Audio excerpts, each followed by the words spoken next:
أهلا فيكم متابعين الأعزاء في قناتي. اليوم وصلتني رسالة على الإيميل، قصة من واحدة من المتابعات. والله يا جماعة قريتها وانصدمت. قصة توجع القلب وتلخبط المشاعر وتخلينا نفكر 1000 مرة في العلاقات اللي نعيشها. القصة لا تصدق وصادمة. صاحبة القصة تقول إنها سمحت لي أشارككم حكايتها عشان تسمعونها وتشورون عليها لأنها وصلت لطريق مسدود. تقول المتابعة: اسمعوا يا جماعة قصتي. أنا اسمي هيا، عمري 27 سنة، زوجي ماجد عمره 43 سنة، فارق السن بيننا 16 سنة، بس والله ما كان هذا هو المشكلة في البداية. المشكلة كانت أعمق، أبرد وأكثر وجع. المشكلة كانت الصمت.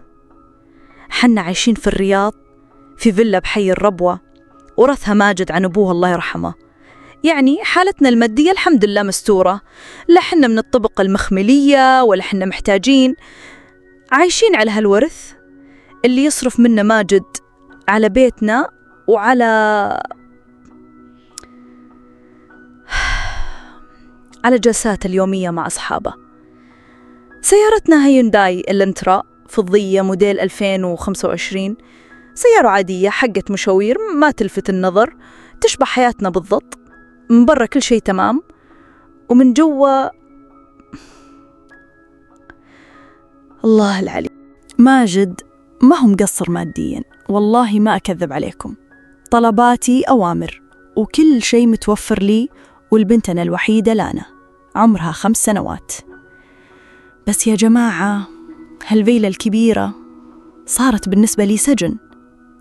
جدرانها باردة والأثاث الفخم كأنه ديكور في متحف مهجور. أشوفه كل يوم يرجع من دوامه، يقطش ماغه على الكنبة، ياكل لقمة على السريع وهو يقلب في جواله، وبعدها على طول يلبس ويركب سيارته وينطلق. وجهته معروفة، مقاهي مجمع روبن بلازا في حي حطين. هناك عالمهم، ضحكاتهم وسوالفهم اللي أنا مالي مكان فيها. يرجع آخر الليل يلقاني أنا ولانا نايمين، وينتهي اليوم ويندى يوم ثاني نسخة طبق الأصل. صرت أحس إني مجرد مدير منزل، وظيفتي أتأكد إن كل شيء نظيف والأكل جاهز ولانا ما ناقصها شيء.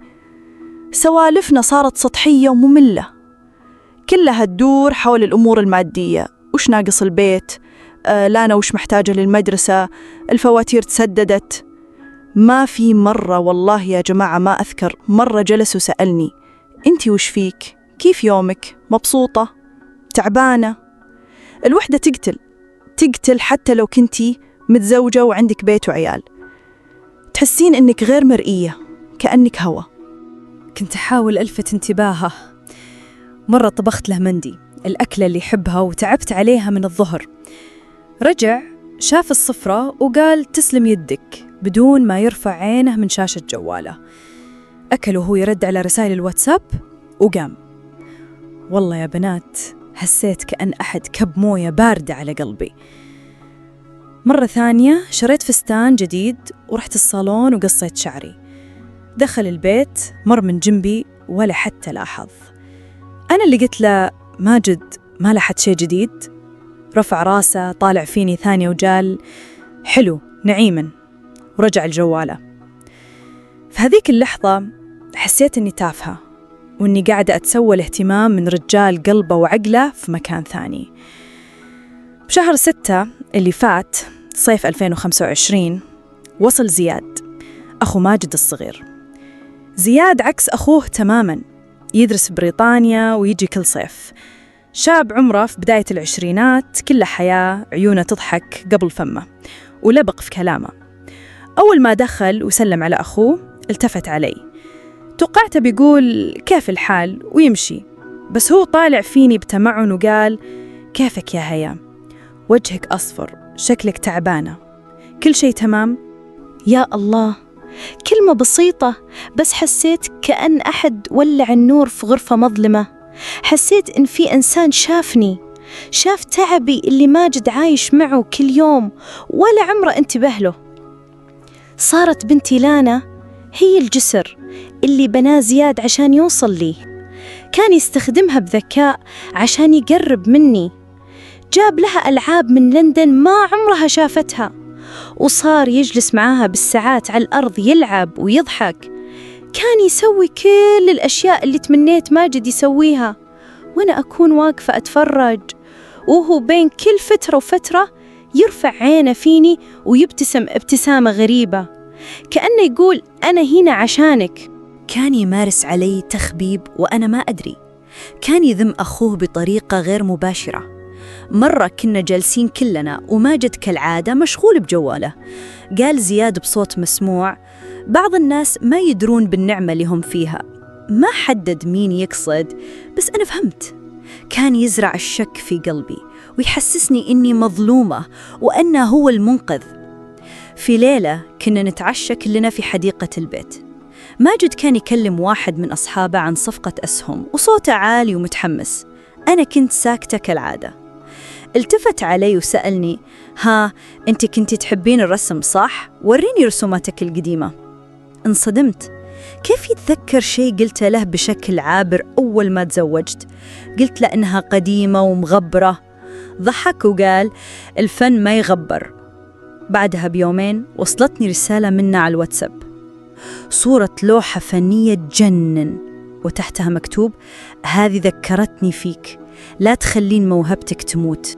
يا جماعة، مجرد رسالة وصورة، بس حسيت قلبي دق بطريقة غريبة، طريقة خفت منها. تذكرت كلام الرسول: الحموا الموت. حسيت بالخطر، بس بنفس الوقت حسيت بشعور حلو، شعور الاهتمام اللي كنت فاقدته من سنين. في هذيك اللحظة عرفت إني واقفة على حافة الهاوية، ورجلي بدأت تتحرك للخطوة الأولى. وبدينا يا جماعة الخير من بعد رسالة اللوحة هذيك انفتح باب مع التسكر.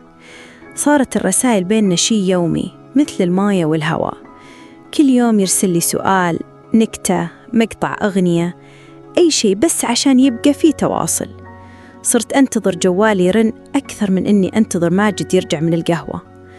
كنت أكذب على نفسي وأقول مجرد فضفضة ما فيها شيء غلط، هو مثل أخوي. بس أي أخو هذا اللي يخلي قلبك يرجف كل ما شفتي اسمه على الشاشة؟ كنت أخبي جوالي لو حسيت ماجد قريب مني، وأحط له رمز سري وأحس بتأنيب ضميري يذبحني كل ما سويت كذا.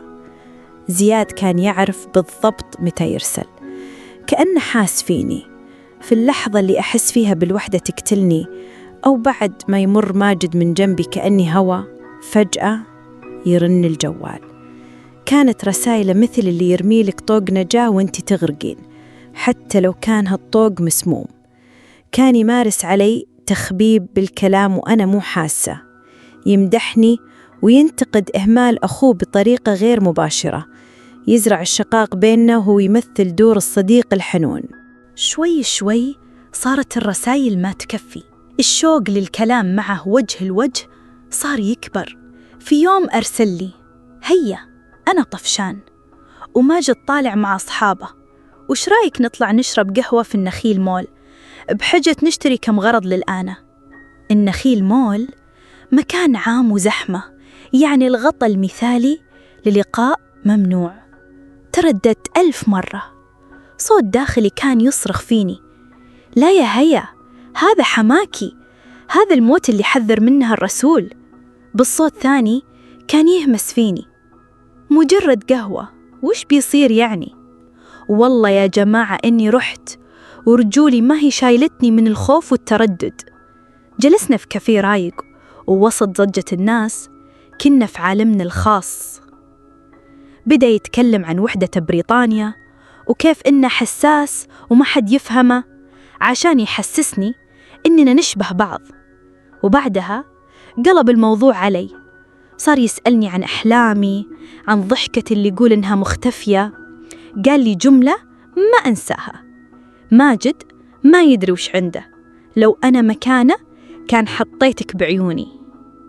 كانت كلماته مثل السحر، تستهدف كل جرح فيني. وفي نهاية الجلسة لما جينا نقوم مد يده يسلم، مسك يدي بس ما فكها على طول، طول فيها كم ثانية وعينه في عيني، لمسة بسيطة بس كانت مثل الصاعقة. عرفت وقتها إني تعديت كل الخطوط الحمراء. ما أخذ الموضوع وقت طويل بعدها، استسلمت للفراغ اللي أعيشه وللإغراء اللي يمثله زياد. في يوم كان ماجد مسافر يومين مع أصحابه للشرقية، البيت كان فاضي والوحدة كانت تخنقني. كلمت زياد وجاء. ما راح أكذب عليكم وأقول كانت لحظة رومانسية مثل الأفلام، كانت لحظة خوف وارتباك وندم ويأس، لحظة كنت أدور فيها على أي إحساس إني مرغوبة وموجودة. كنت أكره نفسي وأنا أشوفني أضعف قدامه، بس بنفس الوقت كنت مثل العطشان اللي لقى موية بعد سنين من الجفاف. أول ما طلع من البيت قفلت الباب وراه وجلست على الأرض أبكي. بكيت ساعة كاملة، مو بكاء ندم وبس، بكاء على حالي، على ضعفي، على هيا اللي ضاعت. بكيت على ماجد اللي رغم كل أهماله ما يستاهل هذه الطعنة في ظهره وفي شرفه. حسيت إني دمرت كل شيء وإني دخلت نفق مظلم ما لا نهاية. تحولت من سجينة الإهمال إلى سجينة الخيانة، وهذا السجن كان أسود وأقسى. بعدها بيومين رجع ماجد من السفر، دخل علي وأنا جالسة في الصالة أحاول أمثل إني طبيعية. كان مبسوط يضحك، قرب مني وعطاني علبة صغيرة. فتحتها لقيتها ساعة ماركة غالية كان خاطري فيها من زمان. قال لي هذه عشانك، ربحت صفقة حلوة وحبيت أفرحك. شفتوا المفارقة يا جماعة؟ هو يعطيني ساعة بآلاف الريالات عشان يفرحني، وزياد عطاني إذن تسمعني وهمسات حسستني بالحياة. طلعت في ساعة وبعدين طلعت في وجه ماجد البريء اللي ما يدري عن شيء. حسيت بغصة بحلقي. هو يعطيني كنوز الدنيا المادية، وزياد عطاني الاهتمام اللي روحي كانت تتسوله. في هذيك اللحظة تأكدت أني ضعت للأبد وما عاد في طريق للرجعة. صرت عايشة في كذبة بتدمرني وتدمر كل اللي حولي. عشت شهور وأنا كأني ممثلة في مسلسل درامي نهايته مأساوية. أصحى الصبح، ألبس قناع الزوجة المثالية، أجهز فطور ماجد وأودع لانا للمدرسة بابتسامة باهتة. وبالليل لما يرجع ماجد من سهرته ألبس قناع الزوجة المهتمة وأسأله كيف كان يومك؟ وأنا قلبي وعقلي وروحي كلها معلقة برسالة من زياد. تخيلوا الموقف يا جماعة، جالسين كلنا على العشاء في بيت أهل زوجي، ماجد يسولف عن مشاريعه وأسهمه وأمه تعلق على طبخي، وأنا وزياد نتبادل نظرات سريعة، نظرات مدتها ثانية بس تحمل 1000 كلمة ما حد يفهمها غيرنا. والله إنه جحيم إنك تضحك وتجامل وقلبك في مكان ثاني مع شخص ثاني في عالم سري ما حد يدري عنه. كنت أحس بالذنب ينهشني، خصوصاً لما أشوف ماجد يلعب مع لانا، أو لما أمه تمدحني وتقول الله يخليك لنا يا هيا، ماجد محظوظ فيكي. كل كلمة مدح كانت مثل السكين اللي تنغرز في قلبي. صرت خبيرة في الكذب، أختلق الأعذار عشان أكلم زياد، وأمثل المرض عشان أتهرب من علاقتي مع زوجي. حياتي صارت عبارة عن تمثيلية متقنة، وأنا البطلة اللي تعرف إنها في الأخير بتخسر كل شيء. حبل الكذب قصير، وكم مرة كنت على وشك أنفضح. مرة كنا في الصالة أنا وماجد ولانا نتفرج على التلفزيون، جوالي كان على الطاولة جنبي، وفجأة نورت الشاشة ووصلت رسالة من زياد، ومكتوب أول سطر منها اشتقت لصوتك. قلبي وقف، حسيت إن الدم تجمد في عروقي.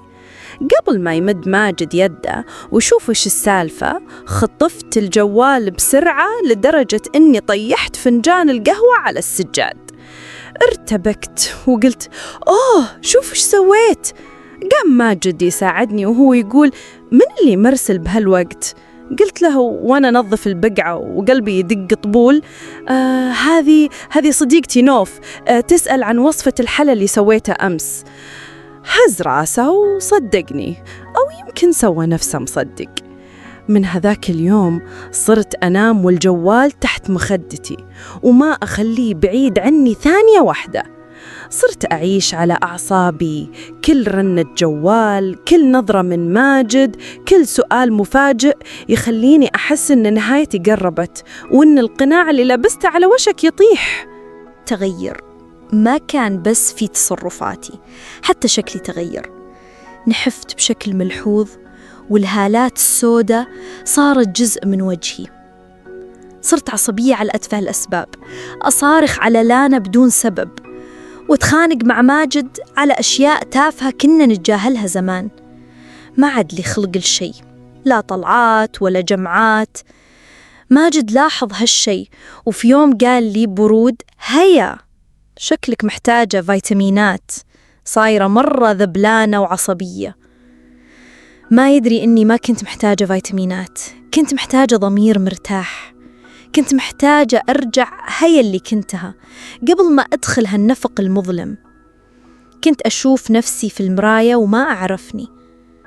مين هذه المرأة القلقة الخاينة اللي عيونها مليانة ذنب وخوف؟ كنت أكرهها وأكره ضعفي اللي وصلني لهالمرحلة. الإحساس بالدونية والنقص اللي كان يزرع فيني إهمال ماجد تحول لإحساس بالحقارة بسبب خيانتي له. الكذبة اللي كنت عايشتها بدت تسمم كل شيء حلو في حياتي. علاقتي مع بنتي لانا صارت متوترة، صارت تخاف مني ومن عصبيتي المفاجئة. مرة جتني وقالت لي براءة: ماما ليش صرتي ما تضحكين زي أول؟ سؤالها كان مثل الرصاصة.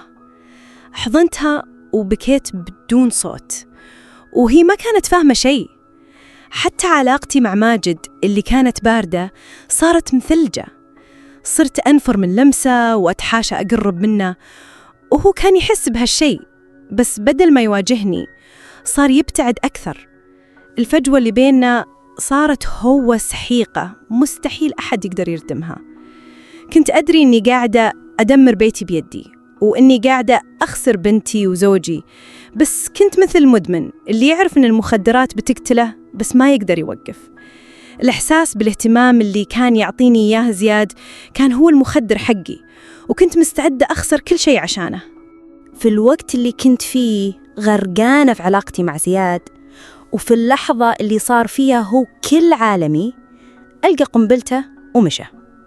فجأة وبدون مقدمات وصلتني منه رسالة نصية على الواتساب، رسالة قصيرة وجافة وبرودها يجمد الدم في العروق. مكتوب فيها: هيا أنا مضطر أسافر، عندي شغلة طارئة في بريطانيا، ديري بالك على نفسك وعلى لانا. وبس، هذا كان الوداع. لا مكالمة، لا تفسير، ولا أي شيء. اختفى. حاولت أتصل فيه 1000 مرة، جواله صار مقفل، كأن الأرض انشقت وبلعته. تركني كذا معلقة في نص الطريق، غرقانة في بحر من الذنب والخذلان والحيرة. حسيت وقتها إني كنت مجرد لعبة، نزوة صيف وانتهت. أكد لي بفعله هذا أسوأ مخاوفي، إني ما أستاهل الحب، وإني مجرد أداة للمتعة وبعدها يتم التخلص منها. بعد رحيلة انهار عالمي بالكامل. دخلت في دوامة من الصدمة. كنت أكذب على نفسي وأقول بيرجع، أكيد في سبب قوي.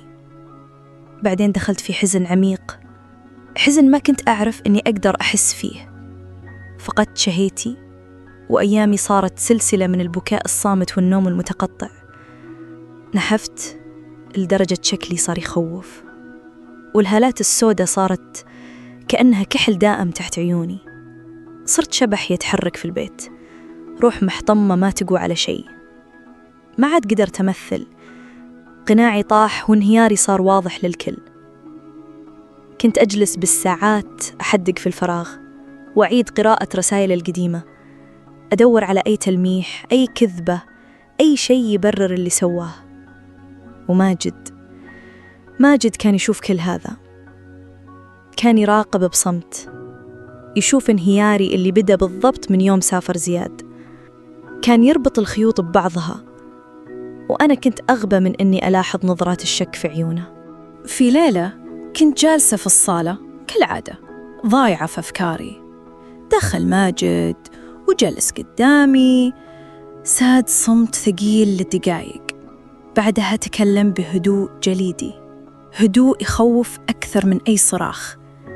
قال بنبرة باردة ما فيها أي رحمة: هيا، أنت لستي على ما يرام من فترة، شكلك تعبانة ومرة مكتئبة، أعتقد أنك بحاجة تروحين المستشفى، يمكن تحتاجين دكتور نفسي.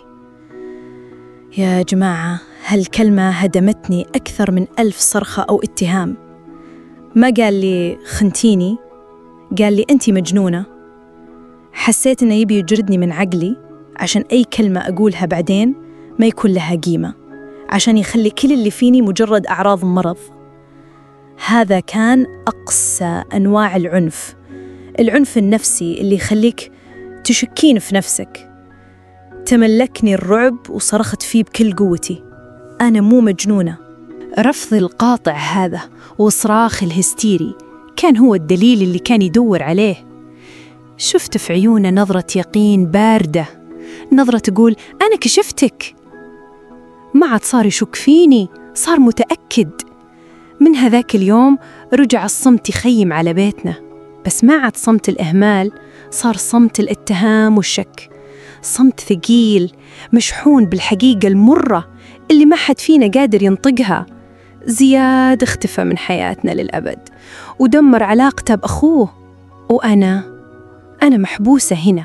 خسرت زوجي اللي كان يحبني بطريقته، وخسرت الرجل اللي حسسني بالحياة للحظات، والأهم خسرت نفسي واحترامي لها. والحين أنا أسألكم أنتم اللي تسمعوني، إيش أسوي؟ كيف أطلع من هالورطة؟ شوروا علي الله يخليكم.